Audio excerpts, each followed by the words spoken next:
ಒಪ್ಕೋತೀನಿ. ನಿನ್ನ ತಾಯಿ ಪತಿವ್ರತೆ ಅಂತ ಒಪ್ಕೋತೀನಿ. ನೆಕ್ಸ್ಟ್ ಟೈಮ್ ಮೀಟ್ ಮಾಡ್ತೀನಿ. Just miss. ನಿನ್ ಮುಖ ನೀನು ಯಾವತ್ತಾದ್ರೂ ಕನ್ನಡಿ ನೋಡಿದ್ಯಾ? ಇನ್ಸಲ್ಟ್ ಮಾಡ್ತಾ ಇದೀಯ ನೀನು. ಡೌಟೇ ಇಲ್ಲ. ಏನ್ ಅನ್ಕೊಂಡಿದ್ಯಾ ನೀನು? ನನ್ನಷ್ಟು ಸ್ಮಾರ್ಟ್, ನನ್ನ ಬ್ಯೂಟಿ, ನನ್ನಂತ ಪರ್ಸನಾಲಿಟಿ ಇರೋ ಯಾವನಾದ್ರೂ ಒಬ್ಬ ಕೋತಿ ನನ್ನ ಮಗ ಇಲ್ಲಿದ್ದಾನ ತೋರಿಸ್ಬಿಡೆ. 24 ಕ್ಯಾರೆಟ್ ಗೋಲ್ಡ್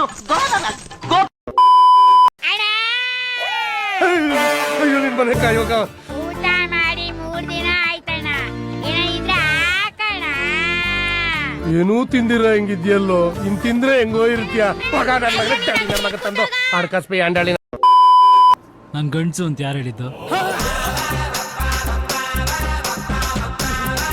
ಸುಮ್ನೆ ತಮಾಷೆ ಮಾಡ್ಬೇಡ ಕಣಯ್ಯ, ನೀನ್ ನೋಡಿದ್ರೆ ಗೊತ್ತಾಗಲ್ವಾ? ಏನ್ ನೋಡಿದ್ರೆ ಗೊತ್ತಾಗುತ್ತೆ?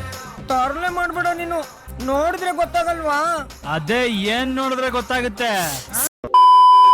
ಈ ಪಾಪ ನನ್ ಮಕ್ಕಳು ನಂಗೆ ಯಾರು ಅಂತ ಗೊತ್ತಿಲ್ಲ ಸರ್. ಈ ಓಚಿಕೇತ್ ನನ್ ಮಗ ಇನ್ ಅರ್ಧ ದಾರಿವರೆಗೂ ಬಿಡ್ತೀನಿ ಅಂದ. ನಂತ ವಿದ್ದಿದ್ದು ಈ 15 ರೂಪಾಯಿ ಎಲ್ಡೇ ಟೊಮೊಟೊ ನಾನು ಕಣ್ಣೆದ್ರಿಗೆ ಶೂಟ್ ಮಾಡಿ ಸಾಯಿಸ್ಬಿಡ್ತೀನಿ. ಇರಿಟೇಷನ್ ಕಣ್ರಿ, ಕಳ್ಸಿ ಆಚೆ.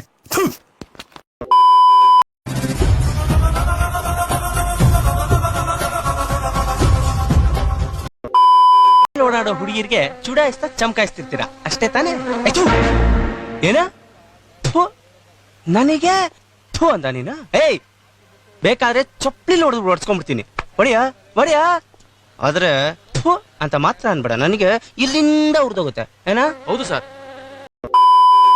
ಮುಚ್ಚ ಬಾಯಿ. ನೀನು ಒಬ್ಬ ಫ್ರೆಂಡ್ ಏನೋ ಏನೇನೋ ಕತೆಗಳು ಹೇಳಿ ನನ್ನ ಮನ್ಸು ಕೆಡ್ಸಿ ನನಗೊಂದು ಮಾತು ಹೇಳ್ದೆ ನೀನು ಒಬ್ನೇ ಹೋಗಿದೀಯಲ್ಲ. ಇದೇನಾ ನೀನು ಫ್ರೆಂಡ್ಶಿಪ್ ಕೂಡ? ಇದು ಅದು ಆಮೇಲೆ ಅದು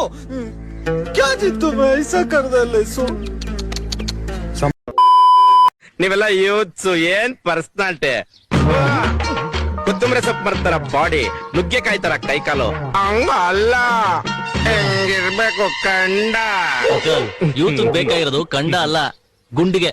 ನಮ್ಮ ಹತ್ರ ಎಡೆಡಿದೆ. ಓ ಹರೀಶ್, ನಿಮ್ ಅಂಕಲ್ ಕನ್ಫ್ಯೂಸ್ ಆಗಿದ್ದಾರೆ ಅನ್ಸುತ್ತೆ. ಬಾ ಕನ್ಫ್ಯೂಜಾ?